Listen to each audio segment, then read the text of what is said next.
Yes, स्वागत है आपका हमारे यूट्यूब चैनल में।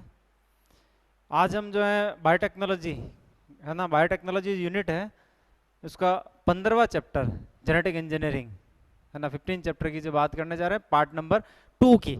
लेकिन इससे पहले है ना, अपने इस चैनल को जो है लाइक करें, शेयर करें और सब्सक्राइब करें।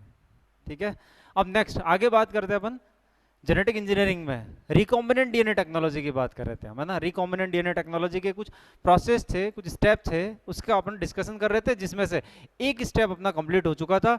आज जो है हम स्टेप नंबर 2 की बात करेंगे बायोटेक्नोलॉजी के अंतर्गत। रिकॉम्बिनेंट डीएनए टेक्नोलॉजी का जो सेकंड स्टेप है वो सिलेक्शन ऑफ क्लोनिंग वेक्टर है ना, यानी क्लोनिंग वाहक का चयन। ये जो अपना सेकंड स्टेप है ना, ये अपन अध्ययन करने जा रहे हैं यहाँ पर। ठीक है, वेक्टर की अपन ने थोड़ी बहुत पहले भी डिस्कशन कर रखा है। वेक्टर जो होता है ना, ये क्या करता है, क्लोनिंग के अंदर हेल्प करता है कि इसके अंदर अपन इंसर्शन करते हैं एक फॉरेन डीएनए के पार्टिकल को, एक फॉरेन डीएनए डिजायर्ड जीन को एंटर करते हैं। तो पहले अपन इसको सेलेक्ट करेंगे है ना कि वेक्टर कौन सा काम में ले हुए हैं।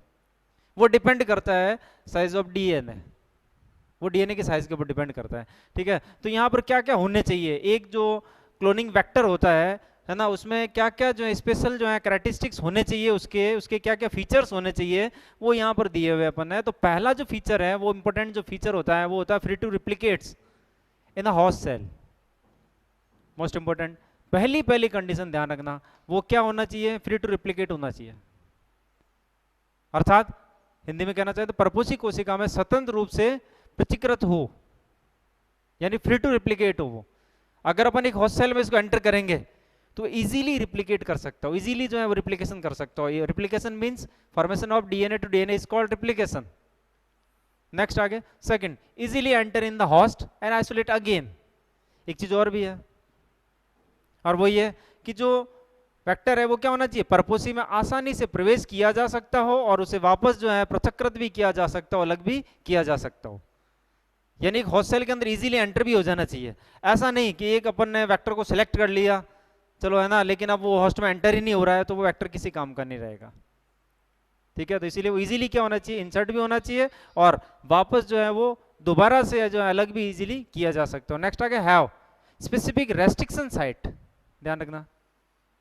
ठीक है, इसमें जो है क्या होनी चाहिए, एक विशिष्ट प्रकार की जो है एक प्रतिबंधन स्थल भी होने चाहिए, रेस्ट्रिक्शन साइट भी होनी चाहिए।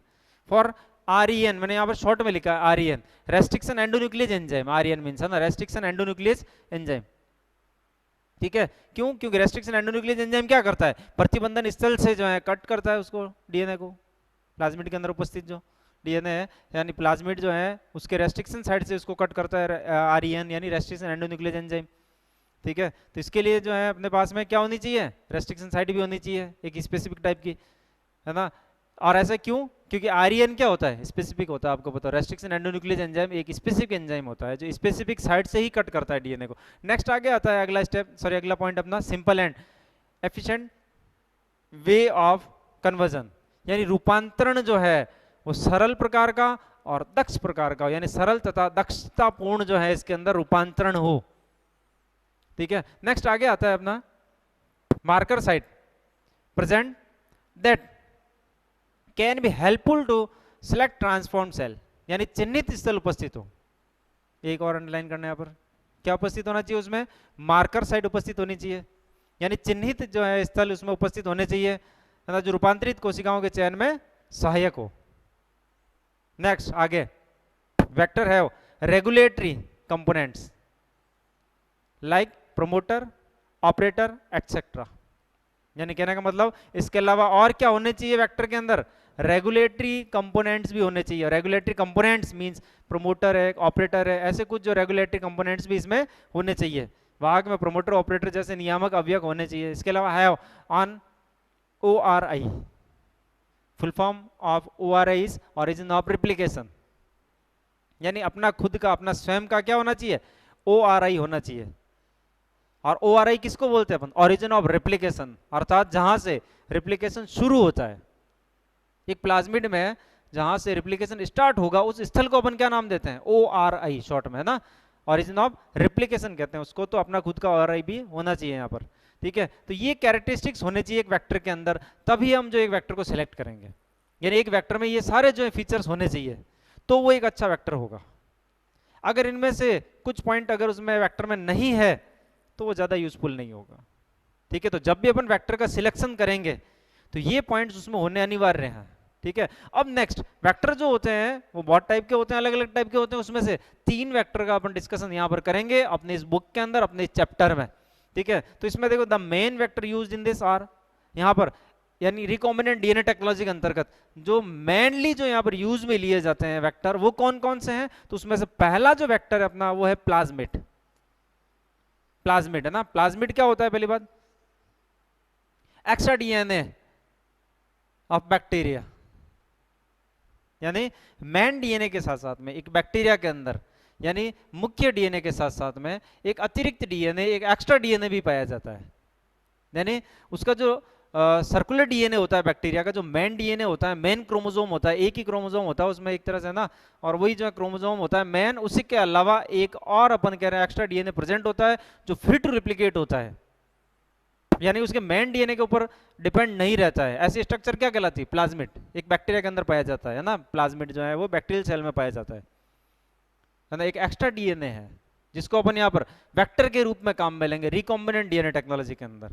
फर्स्टली सर मतलब Lederberg in 1952 in bacterial cell as a extra chromosome, यानी प्रथम बार जो देखा था जिस साइंटिस्ट ने वो थे लेडरबर्ग, उन्होंने 1952 के अंदर सबसे पहले प्लाज्मिड को जो एक बैक्टीरियल सेल के अंदर देखा था इन्होंने।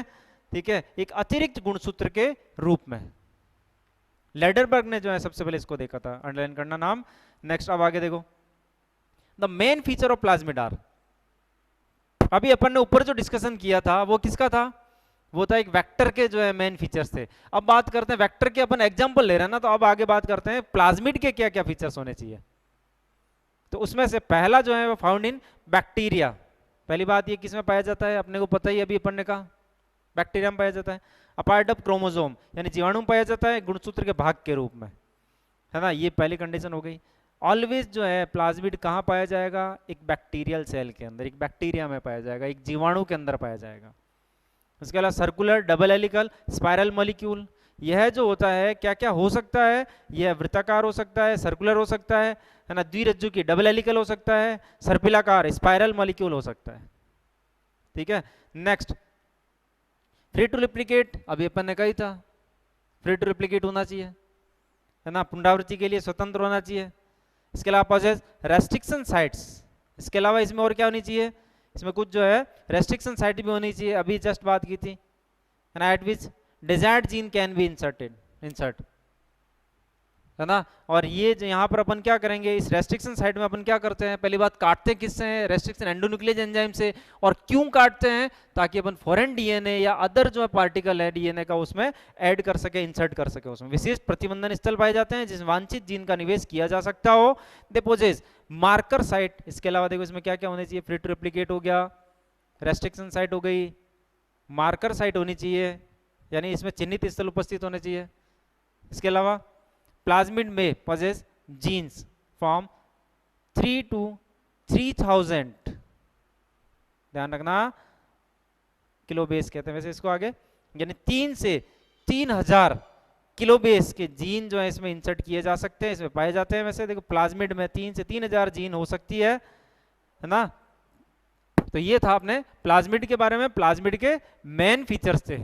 ठीक है, ये अपने प्लाज्मिड के। अब एक चीज और है, प्लाज्मिड में भी एग्जांपल है, प्लाज्मिड में भी अपन कह रहे हैं बहुत सारे एग्जांपल होते हैं, बहुत सारे टाइप होते हैं, उसमें से भी सबसे ज्यादा जो यूज में लिया जाता है रिकॉम्बिनेंट डीएनए टेक्नोलॉजी के अंतर्गत वो है PBR 322। कौन सा है वो, PBR 322, PBR 322 के नाम से बोलते हैं अपन इसको, PBR 322 है ना। यानी plasmid most commonly used is PBR 322। The plasmid possess 2 marker point, इसमें जो है 2 मार्कर पॉइंट होते हैं, नाम ध्यान में रखना, ठीक है, अंडरलाइन करना उनको, और वो है TETR and second is AMPR। ठीक है, ये इसमें 2 क्या पाए जाते हैं, इसमें 2 इसमें मार्कर पॉइंट पाए जाते हैं। The plasmid possess 2 marker point TETR and AMPR। It is contain 12 different recognition site. ठीक है, अब एक चीज देखो यहाँ पर, पहली बात इसमें क्या है, देखो मार्कर पॉइंट कितने, मार्कर साइट कितनी है, 2 है, TETR एंड AMPR। ठीक है, अब इनके अंदर जो है, इनमें फिर आगे क्या पाई जाती है, 12 टाइप की जो अपन कह रहे हैं रिकॉग्नाइजेशन साइट पाई जाती है इसमें। ठीक है, यानी 12 प्रकार की जो है इसमें पहचान स्थल होते हैं। ठीक है, जहां से अलग अलग टाइप के एंडोन्यूक्लियस एंजाइम अलग अलग जगह से, विशिष्ट जगह से कट कर सकते हैं।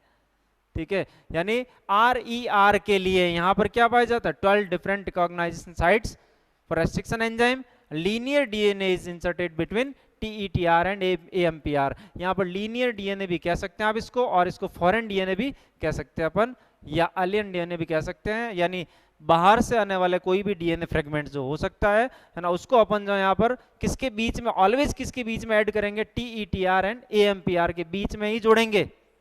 ये थोड़ा ध्यान रखने वाली बात है। नेक्स्ट आगे देखो, और किसकी हेल्प से, पता ही अपने को, with the help of restriction enzyme.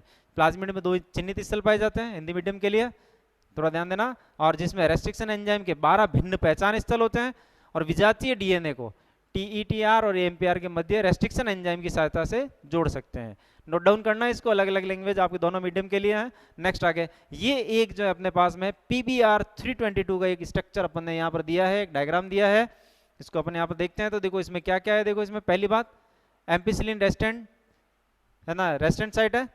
ठीक है, और ये TET, ठीक है, टेट्रासाइक्लिन रेस्टेंट है ना साइट है। अब देखो यहाँ पर ये जो है वो क्या है, देखो AMPR, और ये क्या है, TETR। ठीक है, अब इन दोनों के बीच में यहाँ पर देखो क्या लिखा अपन ने, इक्को आ रही, आपको बताओ तो इक्को आ रही है ना, जो इक्वलाई से प्राप्त किया जाने वाला एक रेस्ट्रिक्शन एंडोन्यूक्लियस एंजाइम होता है।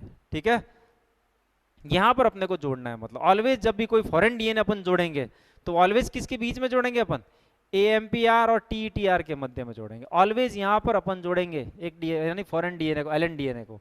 ठीक है, अब देखो यहाँ पर 12 प्रकार के जो अलग अलग इसमें रिकॉग्नाइजेशन साइट थी है ना, उसमें से कुछ नाम अपन ने यहाँ पर दिए हैं, जैसे कि ये देखो BAMH1 या H फर्स्ट, ये क्या है, रेस्ट्रिक्शन एंडोन्यूक्लियस एंजाइम के एग्जांपल हैं जिनके लिए पहचान स्थल है, यानी ऑलवेज ये अगर एंजाइम काम में लेते हैं अपन तो ये ऑलवेज यहाँ से कट करेगा। इक्को आर काम में लेते हैं तो यहाँ से कट करेगा, जैसे देखो S सेकंड काम में लेते तो यहाँ से काटेगा, है ना। PVUL अगर काम में लेते हैं तो यहाँ से कट करेगा। ठीक है, PSTL यहाँ लेते हैं तो ये यहाँ से कट करेगा, यानी ये और भी हैं इसके नाम, यहाँ पर कुछ एग्जाम्पल अपन ने दिए 3-4।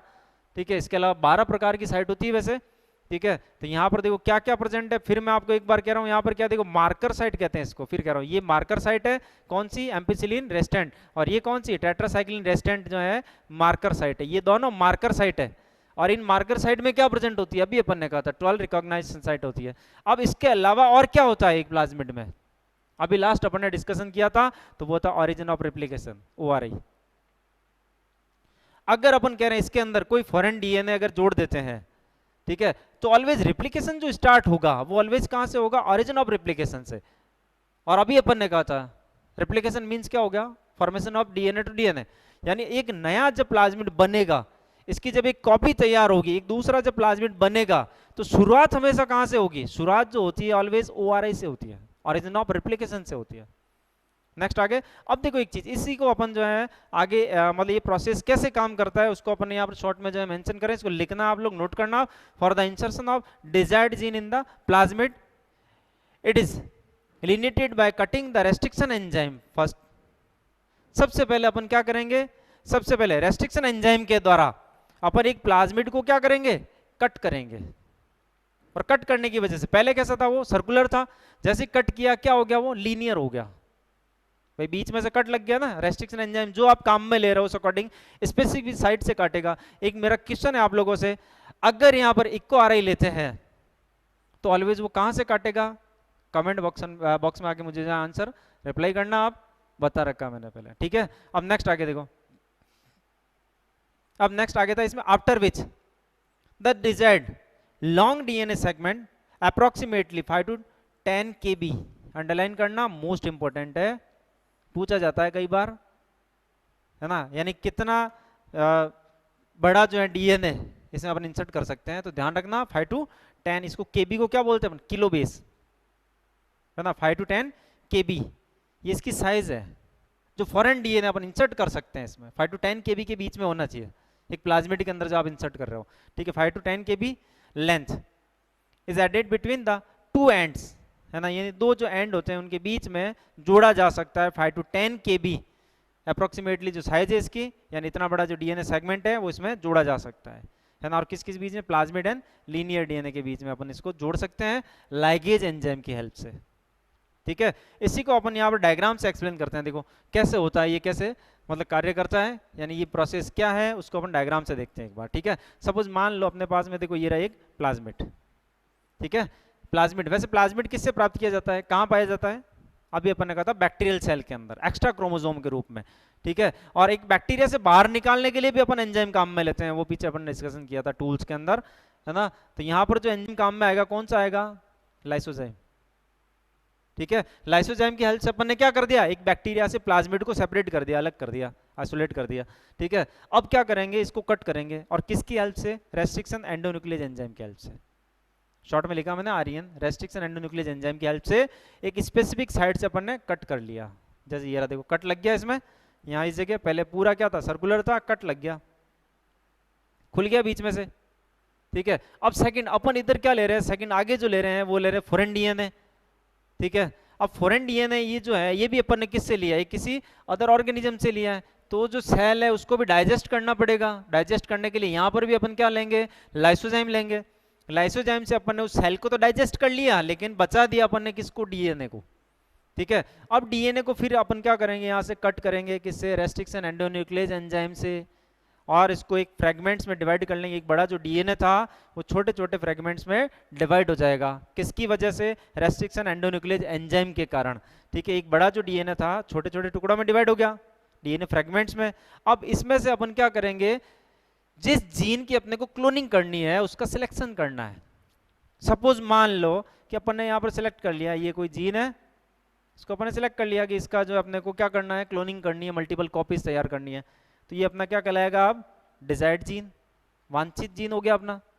बहुत सारे जीन थे लेकिन अपन ने एक वांछित जीन का चयन कर लिया, ठीक है। अब इस वांछित जीन को अपन क्या कर देंगे, जो पहले से ही अपन कह रहे हैं कटा हुआ जो प्लाज्मिड अपने पास में बना रखा था अपन ने, है ना, इसके साथ में जोड़ देंगे, किसको, डिजायर्ड जीन को। तो इन दोनों को जोड़ेंगे, तो ये रहा देखो, और किसकी हेल्प से जोड़ेंगे, लाइगेज एंजाइम की हेल्प से। पहले भी कहा था अपन ने, रेस्ट्रिक्शन एंडोन्यूक्लियस एंजाइम कट करता है और लाइगेज एंजाइम जोड़ने का काम करता है, ठीक है। तो इन दोनों को जोड़ दिया अपन ने, किससे, लाइगेज एंजाइम से। तो अपने पास में देखो एक दो डीएनए का कॉम्बिनेशन मिला अपने को, है ना। कौन कौन से डीएनए, एक तो ये तो पार्ट अपने कौन सा है, किसका पार्ट है ये, फॉरेन डीएनए का। भाई ये ऊपर देखो, डायग्राम को ढंग से देखना है, यहाँ पर मैंने जिगजैग भी बनाया ताकि इजीली आपको दिखाई दे जाए।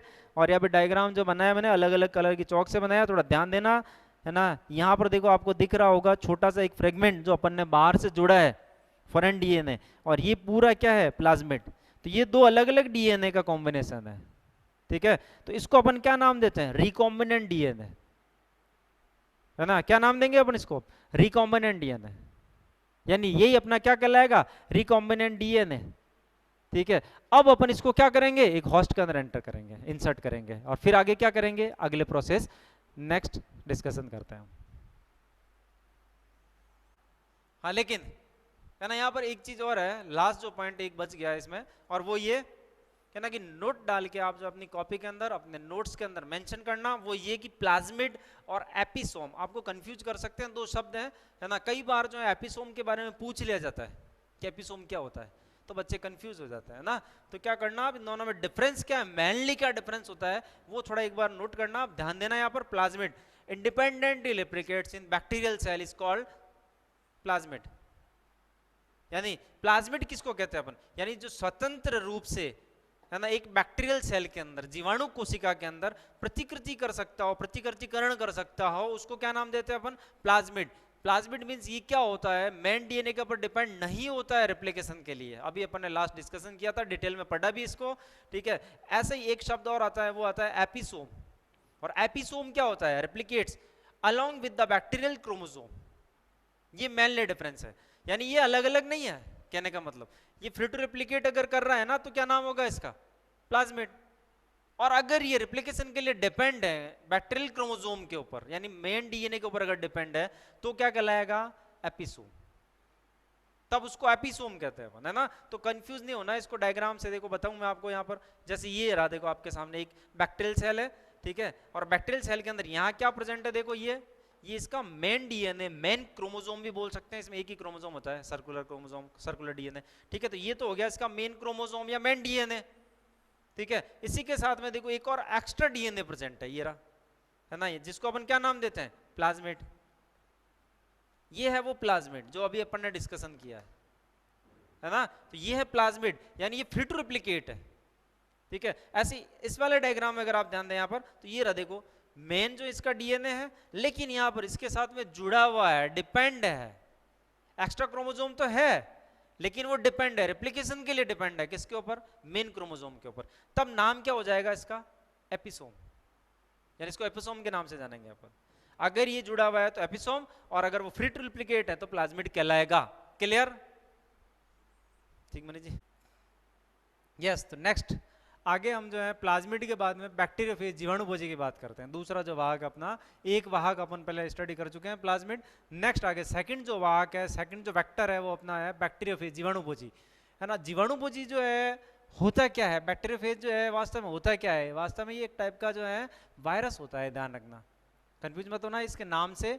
बैक्टीरियोफेज जो नेम है ना इसका, तो इसके नाम से कंफ्यूज मत होना, ये एक टाइप का वायरस है। फिर कह रहा हूं आपको, तो viruses that infect that bacteria are called bacteriophage, यानी वे वायरस जो एक जीवाणु को संक्रमित करते हैं, जीवाणुभोजी कहलाते हैं, ठीक है। यानी वे वायरस जो क्या करते हैं, एक बैक्टीरियोफेज को इन्फेक्ट, सॉरी, एक बैक्टीरियोफेज जो होता है, एक वायरस जो होता है, वो एक बैक्टीरिया को जो इन्फेक्ट करता है ना, तो क्या कहलाता है वो, बैक्टीरियोफेज। नेक्स्ट आगे देखो एग्जांपल इसके lambda phase and M13, lambda phase और M13 जो है इसके उदाहरण है, एग्जांपल है, ठीक है। अब बैक्टीरियोफेज जो होता है एक बेटर वेक्टर होता है, किसके कंपैरिजन में, प्लाज्मिड के कंपैरिजन में, ठीक है। यानी bacteriophage are better vector in comparison to plasmid. Why, क्यों, ऐसा क्यों है, तो उसका रीजन है because first large DNA molecule यानी 24 kb can be clone in it. Underline करना आप इसको, थोड़ा यहाँ फोकस करना, है ना। यानी इसमें जो है कितना बड़ा जो डीएनए फ्रेगमेंट है वो क्लोन किया जा सकता है, 24 किलो बेस, जो कि प्लाज्मिड के कंपैरिजन में काफी बड़ा डीएनए है, ठीक है। यानी यहाँ पर 24 kb का जो है डीएनए इसमें क्लोनिंग की जा सकती है इसकी, यानी इसमें बड़े डीएनए अणु यानी 24 kb की क्लोनिंग की जा सकती है, ठीक है। अब next second, each bacterium produces A plaque area that makes experiment easier, यानी प्रत्येक जीवाणुभोजी एक प्लाक क्षेत्र का निर्माण करते हैं जो प्रयोग को आसान बनाता है ना। इनके द्वारा एक प्लाक क्षेत्र का निर्माण किया जाता है जिसकी वजह से एक्सपेरिमेंट इजी होता है। प्लाक क्षेत्र को देखते अपन पहचान लेंगे, है ना। तो इसीलिए ये बेटर वेक्टर है, किसके कंपैरिजन में, ये प्लाज्मिड के कंपैरिजन में बेटर वेक्टर होता है बैक्टीरियोफेज। नेक्स्ट, इसके अलावा अब इनमें से भी लैम्बडा फेज और M13 में से भी ज्यादा बेटर कौन सा होता है, तो lambda bacteriophage is most important than M13। इनमें से भी ज्यादा बेटर कौन सा है, लैम्बडा बैक्टीरियोफेज। लैम्बडा फेज जो है वो ज्यादा इंपोर्टेंट होता है, उसका भी रीजन है because they are bacteriophages of E coli, क्योंकि ये ई कोलाई के बैक्टीरियोफेज होते हैं। और number 2, they possess linear and double helical DNA, क्योंकि इसके अंदर क्या पाए जाते हैं, इसमें रैखिक और कुंडलित या सर्पिलाकार डीएनए पाया जाता है। Next number 3, unnecessary DNA portion can be removed in lambda phase. एक बहुत बड़ी एक और विशेषता, और विशेषता वो ये है कि इसमें अननेसेसरी जो डीएनए फ्रेगमेंट होते हैं, उन अननेसेसरी डीएनए फ्रेगमेंट को इजीली जो है अपन क्या कर सकते हैं, हटा सकते हैं, रिमूव कर सकते हैं ना। Next, so that the size of the vector molecule become small and large foreign DNA can be join in it. और इसी वजह से यानी अननेसेसरी डीएनए अपन ने हटा दिया है तो क्या हो गया, उसकी साइज क्या हो गई, वेक्टर की साइज छोटी हो जाती है ना। और अब आप इसमें क्या कर सकते हैं, एक बड़े जो है एक लार्ज फॉरेन डीएनए को, लार्ज मॉलिक्यूल जो है डीएनए का, फॉरेन डीएनए का, उसको इजीली जोड़ सकते हैं, है ना। यानी लैम्बडा फेज में अवांछित डीएनए खंड को हटाया जा सकता है, जिससे वाहक अणु की लंबाई कम हो जाती है तथा इसमें अधिक मात्रा में डीएनए खंड को जोड़ा जा सकता है। क्लियर। नेक्स्ट आगे कॉस्मिड नंबर 3, जो अपना वेक्टर है, वेक्टर नंबर 3 थर्ड जो है वो है कॉस्मेट। ठीक है, यानी ये सबसे पहले जो बनाया गया था किसके द्वारा इसका निर्माण किया गया था, तो वो है Barbara horn and John Collins के द्वारा 1978 के अंदर। जो साइंटिस्ट यहाँ पर बारबरा हॉर्न, ठीक है, और सेकंड जॉन कॉलिंस, इन दोनों ने मिलकर जो है 1978 के अंदर एक विशिष्ट प्रकार का वेक्टर जो है बनाया, इन्होंने कॉस्मेट का निर्माण किया, है ना। और वास्तव में ये होता क्या है cosmid? It is hybrid of plasmid and lambda phage, यानी ये हाइब्रिड है किस किस का? प्लाज्मिड का और लैम्बडा फेस का एक हाइब्रिड जो है वेक्टर है, ध्यान रखना। Insertion of DNA sequence with cos site of bacteriophage in plasmid. कैसे बनाया जाता है? यहाँ पर क्या किया जाता है कि जो डीएनए सीक्वेंस है किसकी? बैक्टीरियोफेज की, है ना, जिसमें क्या प्रेजेंट है? कॉस साइट, यानी बैक्टीरियोफेज की कॉस साइड वाली जो अपन कह रहे हैं डीएनए सीक्वेंस है, इसको इंसर्ट किया जाता है किसके अंदर? प्लाज्मिड के अंदर। यानी प्लाज्मिड लेंगे और प्लाज्मिड पे अपन जोड़ देंगे किसको? कॉस साइट को। और कॉस साइट कहाँ से लिए अपन है? बैक्टीरियोफेज से। ठीक है, तो यानी एक बैक्टीरियोफेज से अपन ने क्या निकाली? कॉस साइट, कॉस स्थल। ठीक है, और दूसरी तरफ क्या अपने पास में? प्लाज्मिड। तो कॉस साइट को लिया और किस में जोड़ दिया? प्लाज्मिड में। ठीक है, जिससे क्या हो गया? एक नया वेक्टर बना, एक नए वेक्टर का निर्माण हुआ, और वो वेक्टर क्या कहलाएगा? कॉस्मेट, उसको अपन कहेंगे कॉस्मेट। ठीक है, यानी यह एक प्रकार का संकर वाहक होता है, और इसमें कॉस स्थल वाले डीएनए यानी जो जीवाणु भोजी से प्राप्त किए जाते हैं को प्लाज्मिड में प्रवेश करवाया जाता है और इसका निर्माण किया जाता है। ये कॉस्मिड है। ठीक है, अब नेक्स्ट आगे देखते हैं अपन कि कॉस्मिड जो है क्या करता है। वो देखो, cosmid recycle in bacterial cell like plasmid, underline करना, यानी ये प्लाज्मिड की तरह जो है रिसाइकिल करता है किसके अंदर? एक बैक्टीरियल सेल के अंदर प्लाज्मिड की भांति जो है ये रिसाइकिल करेगा। ठीक है, इसके अलावा and due to presence of cos स्थल, किसकी वजह से? क्यों? क्योंकि उसके अंदर क्या प्रेजेंट है? कॉस स्थल, their packaging like lambda phage. ठीक है, और सेकंड जो अपन बात कर रहे हैं, कॉस स्थल प्रेजेंट होने की वजह से उसकी जो पैकिंग होगी वो कैसी होगी? लैम्बडा फेस की तरह। ठीक है, कॉस्मिड एक जीवाणु कोशिका में प्लाज्मिड की भांति पुनरावृत्ति करता है, जबकि कॉस स्थल की उपस्थिति के कारण इसकी पैकेजिंग जो होती है वो लैम्बडा फेस की भांति होती है। यानी पुनरावृत्ति तो किसकी वजह से, किसकी तरह हो रही है? प्लाज्मिड की तरह, है ना, प्लाज्मिड की तरह पुनरावृत्ति करेगा, लेकिन पैकिंग जो होती है वो किसकी तरह होती है? वो लैम्बडा फेस की तरह, इसकी पैकिंग लैम्बडा फेस की तरह होती है। ठीक है, अब देखो यहां पर इसका एक एग्जांपल जो है वो है PLFR5 कॉस्मेट। थोड़ा नाम ध्यान रखना, इसका एग्जांपल जो है क्या है? PLFR5। ठीक है, ये इसका एग्जांपल है जिसका डायग्राम अपन ने यहां दिया। देखो ये है जो पूरा है ना, ये पूरा क्या? देखो प्लाज्मिड, ये पूरा प्लाज्मिड है। ठीक है, और प्लाज्मिड में अपन ने इंसर्ट किया है किसको? कॉस साइट को। और कॉस साइट कहां से प्राप्त की अपन ने? कॉस स्थल कहां से प्राप्त किया अपन ने? अभी जस्ट अपन ने कहा था, कहां से? बैक्टीरियोफेज से। ठीक है, बैक्टीरियोफेज की कॉस साइट, ठीक है, और प्लाज्मिड दोनों को जोड़ दिया तो क्या बना? कॉस्मेट। ठीक है, ये कॉस साइट, तो यहाँ मैं लिख देता हूं इसको। ठीक है ना, यहाँ देखो, जैसे सपोज मान लो अपने पास में क्या, देखो प्लाज्मिड। ठीक है, यहाँ अपने पास में प्लाज्मिड है और दूसरी तरफ क्या प्रेजेंट है? बैक्टीरियोफेज। ठीक है, प्लाज्मिड और यहाँ पर बैक्टीरियोफेज। बैक्टीरियोफेज में से अपन ने क्या निकाल दिया? लीनियर जो है डीएनए निकाल लिया। ठीक है, इसको रेस्ट्रिक्शन एंजाइम की वजह से कट कर दिया और इससे क्या प्राप्त कर दिया अपन ने? Cos site. ठीक है, और इसको भी अपन ने क्या कर दिया? कट कर दिया बीच में से और इन दोनों को आपस में जोड़ दिया। ठीक है, और इन दोनों को जोड़ने की वजह से जो अपने को प्राप्त हो रहा है, जो मिल रहा है, वो क्या है? वो है कॉस्मेट। ठीक है, जिसका डायग्राम यहां दे रखा है, ये रहा कॉस्मेट। ठीक है, ये रहा कॉस्मेट। अब इस कॉस्मेट के अंदर क्या क्या? देखो पहली बात ये जो है क्या, देखो ये दोनों वही मार्कर साइट अपन जानते ही हैं, प्लाज्मिड के अंदर प्रेजेंट होती है, कौन कौन सी? AMPR and TETR। एम्पिसिलिन रेस्टेंट के बोलते हैं इसको, और इसको क्या बोलते हैं? Tetracycline resistance. ठीक है, 2 मार्कर साइट है। इसके अलावा प्लाज्मिड में कितनी थी? यहाँ पर 12 रिकॉग्नाइजेशन साइट थी। यहाँ पर कितनी है? इसके अंदर 6 जो है रिकॉग्नाइजेशन साइट होती है ना। और इसके अलावा देखो यहाँ पर क्या जोड़ दिया अपन ने, इसके अंदर जो है ऐड कर दिया, इसके अंदर जो जोड़ दिया अपन ने कॉस साइट। और कॉस साइट कहाँ से प्राप्त किया अपन ने? बैक्टीरियोफेज से। बैक्टीरियोफेज के कोष स्थल को अपन ने किस में जोड़ दिया? प्लाज्मिड में, और ये तैयार हुआ। ठीक है, जिसमें अपना खुद का, अपना स्वयं का क्या प्रेजेंट है? ORI, ऑरिजिन ऑफ रेप्लिकेशन उपस्थित है।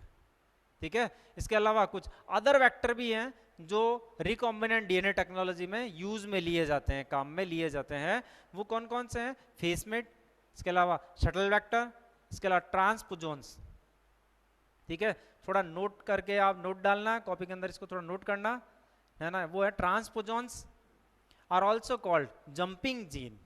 कई बार पूछ लेते हैं, जंपिंग जीन के ऊपर क्वेश्चन आता है कंपटीशन लेवल में। जंपिंग जीन किसे कहते हैं? ट्रांसपोजोन्स। ठीक है, अब नेक्स्ट आगे देखो, अपना third step recombinant DNA technology का। यहाँ पर अपना सेकंड तो पूरा हो गया, अब रिकॉम्बिनेंट DNA टेक्नोलॉजी का थर्ड स्टेप हम शुरू करेंगे। और थर्ड स्टेप क्या है? वो थर्ड स्टेप है insertion of desired gene in cloning vector, यानी वांछित जीन का क्लोनिंग वाहक में प्रवेश। कैसे किया जाता है? तो to add desired gene in vector gene, some restriction site is produced in both genes first.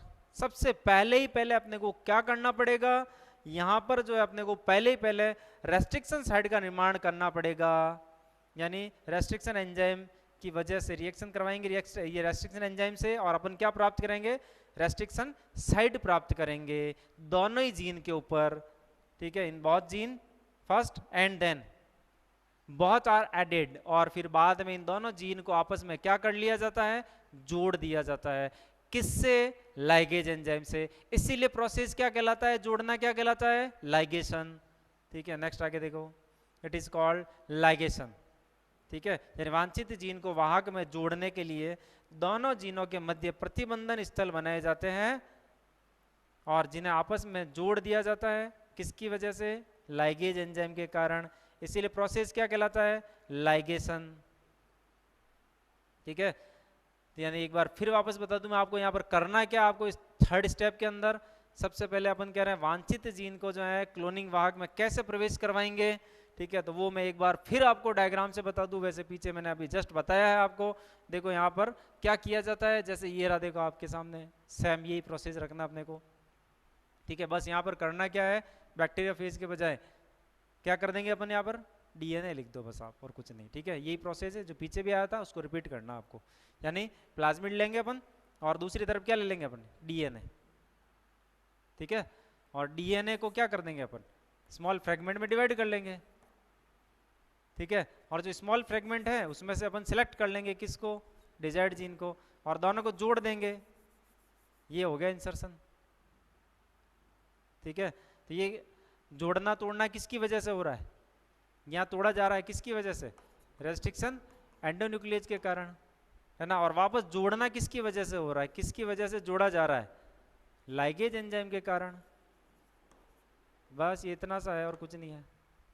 ठीक है, रिकॉम्बिनेंट DNA प्राप्त हो जाएगा अपने को इस प्रकार से, यानी इंसर्ट कर दिया अपने डिजायर्ड जीन को एक वेक्टर के अंदर। ठीक है, तो यहाँ पर अब और क्या होता है देखो इसमें कि the following enzymes which are used in this technique. यहाँ पर ये दो ही नाम बोले मैंने, दो ही एंजाइम के, लेकिन इसके अलावा यहाँ पर बहुत सारे और भी एंजाइम हैं जो उपयोग में आते हैं, काम में लिए जाते हैं। वो कौन कौन से? फर्स्ट इज रेस्ट्रिक्शन एंजाइम, इसके बिना तो बायोटेक्नोलॉजी का कोई महत्व ही नहीं है ना, पहले ही पहला। दूसरा methylase enzyme, DNA ligase enzyme, इसके अलावा एल्कलाइन फॉस्फेटेज एंजाइम, इसके अलावा रिवर्स ट्रांसक्रिप्टेज एंजाइम, और लास्ट जो बचता है अपना वो है terminal transferases enzyme, transferase enzyme. Clear? तो ये एंजाइम, कुछ एंजाइम एक्स्ट्रा एंजाइम है जो इसके अलावा अपन और भी जो एंजाइम है वो उपयोग में लेते हैं। मुख्य रूप से जो एंजाइम है यहाँ पर ये अपने काम में आते हैं इस स्टेप के अंदर। और अब बचा अपना नेक्स्ट अगला स्टेप, फोर्थ स्टेप। बात करते हैं अपन फोर्थ स्टेप की।